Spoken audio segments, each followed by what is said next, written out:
The most important thing, I suppose, for me, it was religion because I was converted. My parents didn't say yes for a long, long time, but when I was going to finish, well, they said yes after all. And I'm sure they regretted afterwards because then I began to say I'm going to be a nun.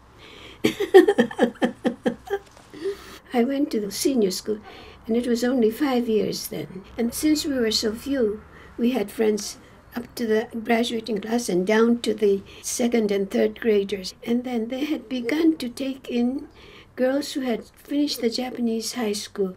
So when we were in the first year, there were 3 or 4 elder girls with us, and we were 11, 12, and they were already 16, 17.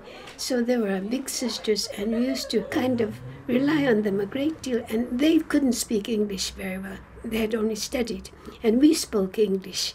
So it was a kind of give and take, interesting give and take. There were also Muslim children, and they, of course, had very special diets. And we admired their being able to adapt themselves to simple food as they did have at certain times. Of course, they had, even the children had fasts, you know.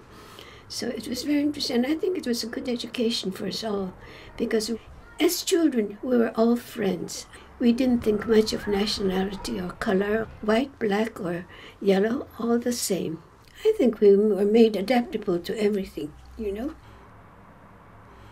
Educational principles have to change according to the time and place, of course. But I don't think they've changed so fundamentally. Fundamentally, the spirit is the same. The educational principles are the same. And I hope that it will go on trying to educate women who will be able to adapt themselves to the situation, the condition in which they find themselves, with principles, Christian principles and human principles.